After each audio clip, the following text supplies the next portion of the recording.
Lavender Coretta contains mature themes. All videos are kept unage restricted so that the information provided is free to all, regardless of age or demographic. However, viewer discretion is advised. So, I've been thinking, this whole sex education angle is great and all, but sometimes it can feel kind of pointless. What do I mean by that? Well, we've covered a lot of medical topics, a lot of stuff about dicks especially, like way too many videos focusing on that specific organ. The whole point of this is for me to learn more about it, and for you to learn along with me. But the future of sex has been thrown into chaos, like everything else in this world. What will the future of intimacy look like? It's honestly hard to say. If AI is a bubble, it's probably gonna pop soon, and it's gonna drag the economy down with it. Even if it is a bubble, AI will forever exist in some form, whether that's in the form of actual robots, or just a dead internet advertising to itself. Because I think we can all agree. Okay, mini rant on AI, just for a few seconds. If everything's AI, if the only product we can think of to incorporate AI into is advertisements, who are they going to advertise to? That's so expensive. It does not make any sense. How many more ads can you feasibly shove to every single platform? I don't know. Okay.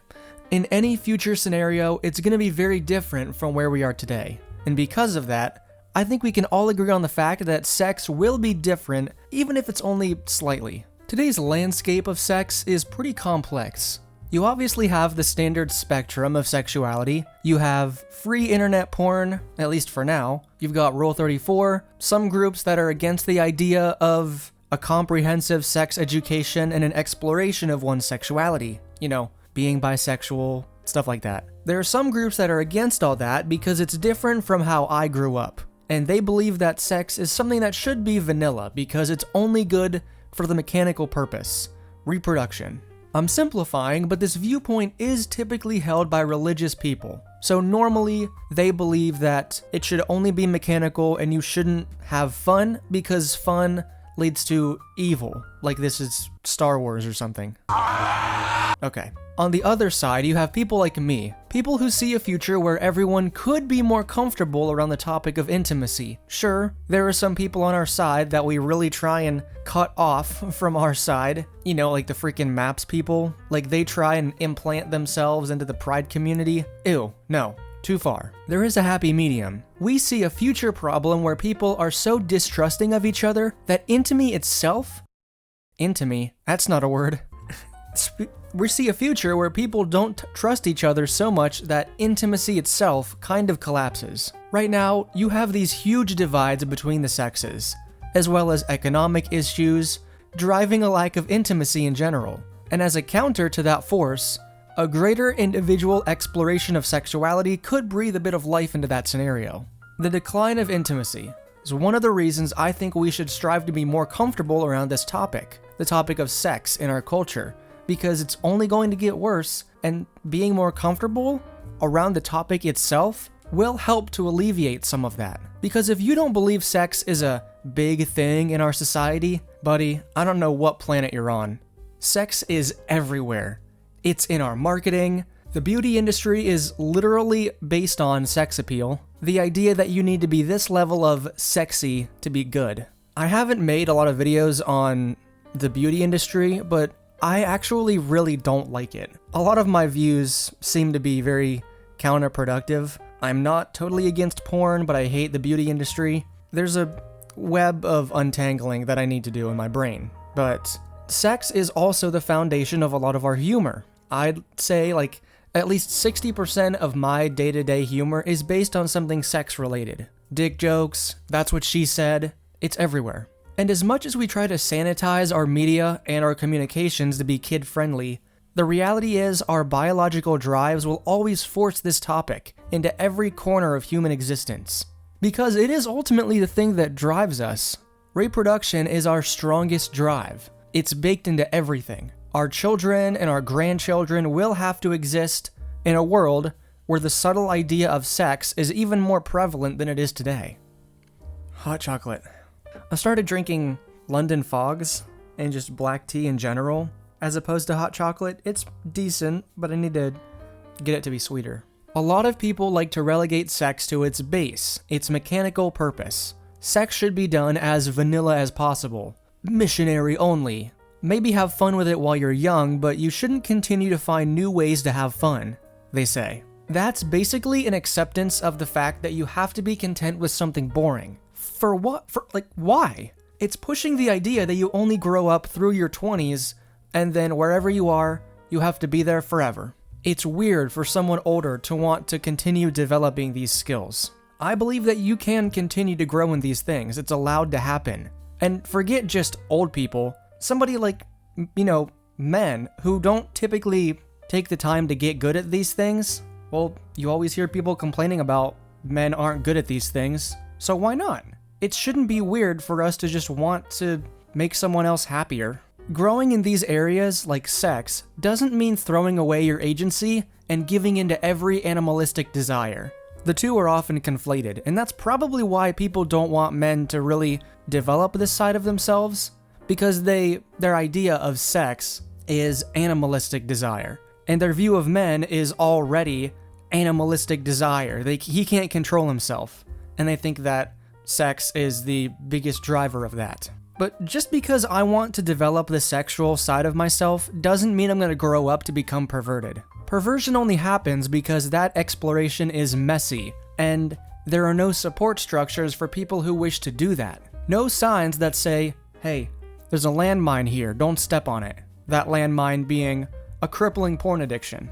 Perversion only happens because this side of ourselves, of men especially, is so forgotten about. And that's really what we're missing in modern sex. But this video is about the future of sex. I've just described how sex exists today, but that's going to be immensely different 5 to 10 years down the line.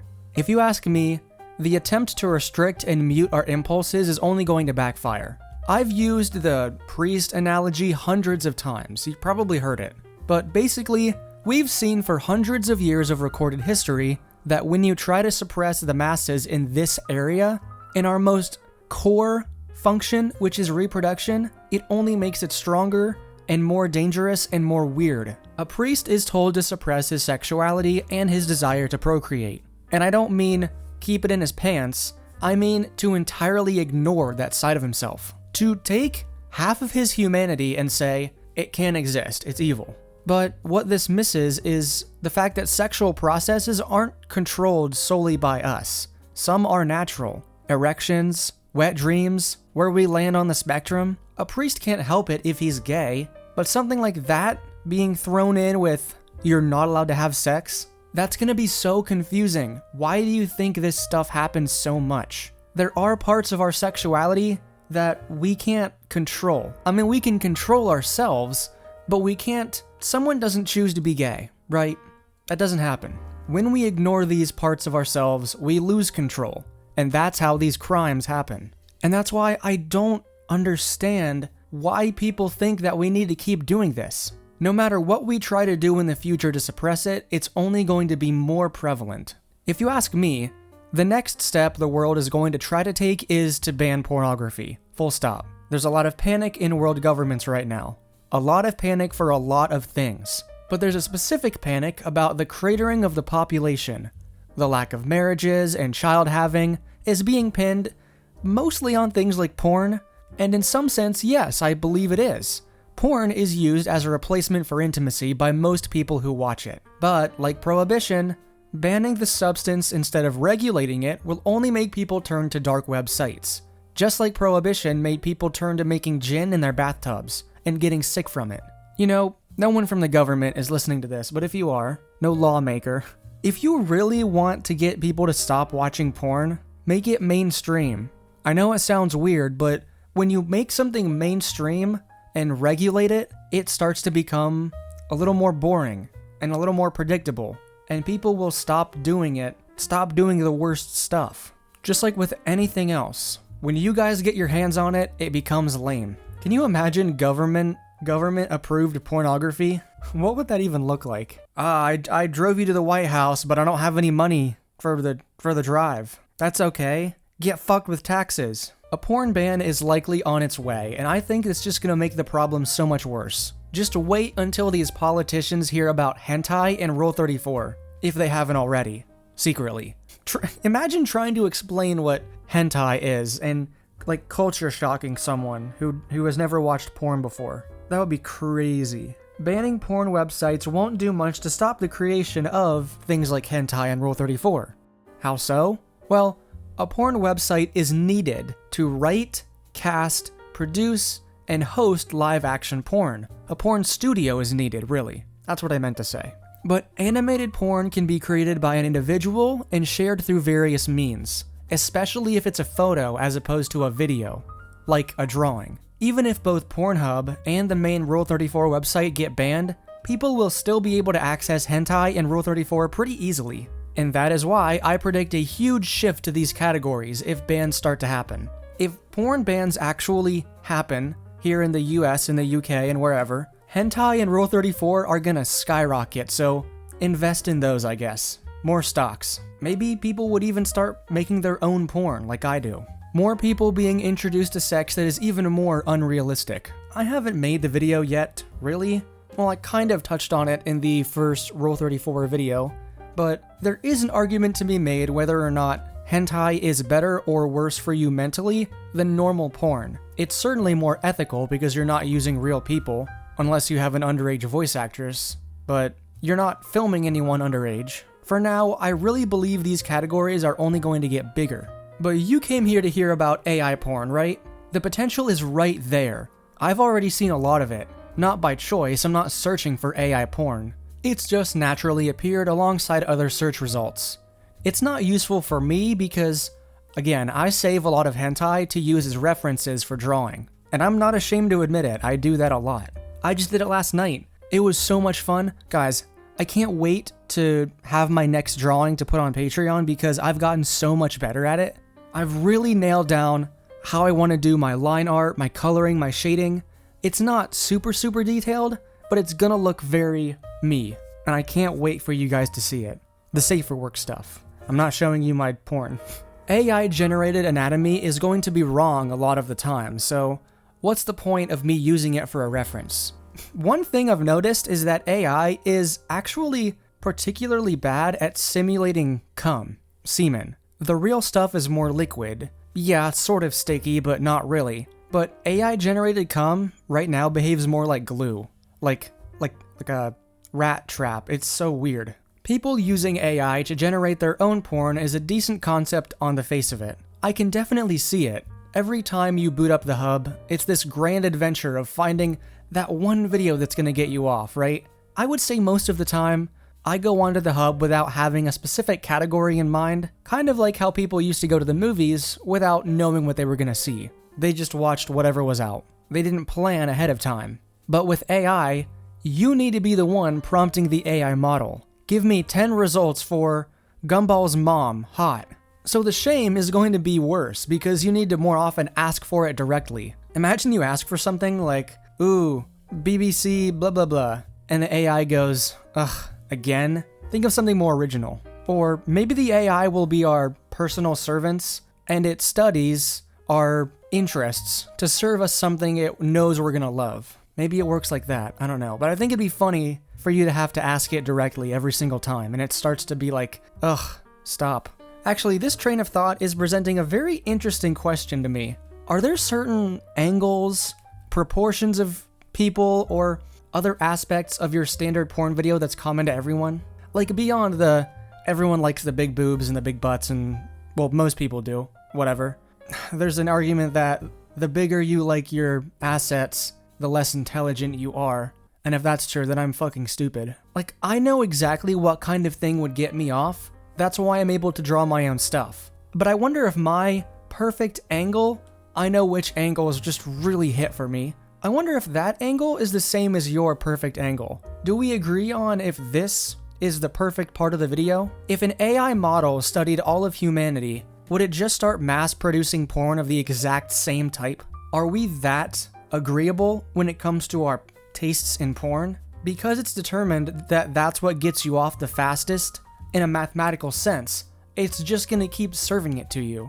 I mean, sometimes porn is really about the build-up to the moment, not the moment itself. Do you think the AI would actually understand that? We'd have to teach it that it's more about the journey, not the destination. Deepfakes. Those are going to be a huge problem very soon. It happened a little while ago where celebrities like Taylor Swift and ScarJo, I think, had their likenesses stolen by an AI model, and they were used to generate deepfake porn. Like, the company got caught doing it, I think, or allowing it to happen. I don't remember the exact details, but I believe it went the typical route. They studied their facial data and they applied it to a blank face model. Digital likenesses are being patented and owned for the rest of eternity. So what happens when Disney owns Harrison Ford's face and people start using it to generate a bunch of Han Solo x Chewie porn? Are they gonna sue? I think they're already trying to with like Mickey Mouse and whatever. People are going to argue that it's just an artistic representation. They didn't literally steal his face, they just perfectly reconstructed it using a tool. Like if someone painted Harrison Ford with a paintbrush and Disney sued them for it. I wonder how they would handle that. But if AI porn and deepfakes aren't crazy enough, you could go one step further into VR porn with haptic sensors. This would in all likelihood be the most immersive kind of pornography. Generate any character in any situation, and they can have sex with you. Computer, generate 80-foot tall version of Daisy Ridley circa 2019 with a full bladder. Generate lawn chair and a set of goggles. Increase my olfactory sense by 5,000%. You can even program the AI to learn what you like, and predict certain positions to do. Gumball's mom is going to be getting into that exact right angle. This might be the singularity for human intimacy. If this happens, literally having children becomes something you're hired to do. You're given a grant by the government to grow the population by having one child. Something crazy like that could happen, because with VR porn, the possibilities are genuinely endless. Sort of. If this happens, and we start having porn and start having sex in VR, would they put stops in so you couldn't generate minors, or animals, or anything we consider to be immoral? Conservative extremists would probably try to make it so that a man user couldn't generate another man in these scenarios. How would that work? And how would the haptic side of it work? Haptic just refers to touch and touch sensations. Would you be wearing a suit? Would you have like a brain implant that simulates those sensations? A more ethical use of VR porn is a long-distance relationship where a couple can copulate virtually. Would there be a rise in therapy sessions where one of them says, I'm attracted to your virtual body more than your real body? Healthcare professionals might actually encourage the use of VR, as it's a no-risk way of having sex. Unless you're still touching each other in the real world, but you're just wearing the headset. Maybe your flesh bodies are still touching, but you're changing just the visual side. You're seeing them as the anthro wolf or whatever. I would guess that would happen before we delve into haptic suits and all this. I think you're still having sex in person, but you're seeing them a different way. And I would say this, the VR porn, whatever, that's more likely than sex robots, actually. They're trying to achieve the same goal, but one is going to be significantly cheaper with more range for diversity. A sex robot is an expensive piece of hardware, and it can't adapt to your changing interests. Not very easily, at least. A virtual humanoid should be able to change their appearance based on whatever you're feeling that day. Do you think that they would restrict the technology to people over 18? You'd certainly hope so. Instead of kids going out and finding buried porn magazines, you'd have kids sneaking into their parents' room while they're out of town to use their VR equipment. VR pornography would be so much more damaging to a young person's mind than just watching a video. And I just thought of something. Technosexuals. I made the joke earlier like, oh, I'm more attracted to your virtual persona than I am you. But there 100% would be people who say they're exclusively attracted to virtual avatars. I don't think they're going to be accepted into the wider, marginalized community though, because for someone who's gay or trans, you can certainly say, I was born like this, it's not a choice. But for technosexuals, no one is born attracted to things that didn't exist 10 years ago. That's just not an argument, but they would probably argue that that doesn't matter, and then you'd spend an entire generation changing the conversation. I wonder if Jared Leto Aries is a technosexual. Maybe instead of complete virtual worlds, we invent brain chips that alter our perception of reality. I can install a device in my head that makes my wife look like Toriel all the time. and she would install something to make me look 6 feet tall. Morally, we are so beyond fucked at this point. The only point of inventing something like this would be because people would 100% buy it. Just imagine the Marques Brownlee video. I tested this brain chip that allows me to have sex with anyone. I need a volunteer. He'd probably give it 2 stars and tank the company. Clearly, there's a lot of possibilities on the horizon. Predicting which one will come true is basically impossible, but if I had to put money on it, I'd say that we develop VR porn powered by AI. AI has to be in there somewhere. They've sunk enough money into it so far that they're desperate to use it for anything on this point. It would be a VR headset that shows you a virtual humanoid and they have sex with you. You'll have certain patches on your body, or maybe just a suit that simulates the sensations of sex. Maybe it's just like a super advanced fleshlight. It's just part of the system. You have the VR headset and the fleshlight on your dick. And part of the simulation is simulating the touching and the wetness level and the pressure. And that's what I think the future of sex is gonna look like. I didn't have an outro planned. Still drinking my hot chocolate. It's kind of cold now, but I don't know. What do you think we're gonna have in the future? Do you agree with me that VR porn is the next step? Or do you think we're gonna go some other route? There's a lot of possibilities. So yeah, that was it from me. I don't know if I'm gonna keep making the lavender candles video. I've been having more fun just making these kind of off the cuff, loosely scripted Lavender Coretta videos. And I do want to go back to just making sex ed content, I think. Maybe I'll do the occasional main channel video, but I don't know. My videos started doing well when I was just doing sex ed stuff. Not that they have to do well anymore. I'm not trying to make a whole bunch of money on it, but if you guys enjoy the sex stuff more, and if it's more helpful and more original, then I'd like to do more of it. So, yeah. Anyway, let me know in the comments what you think. That's all for today. My name is Candles. I love you all. Good night.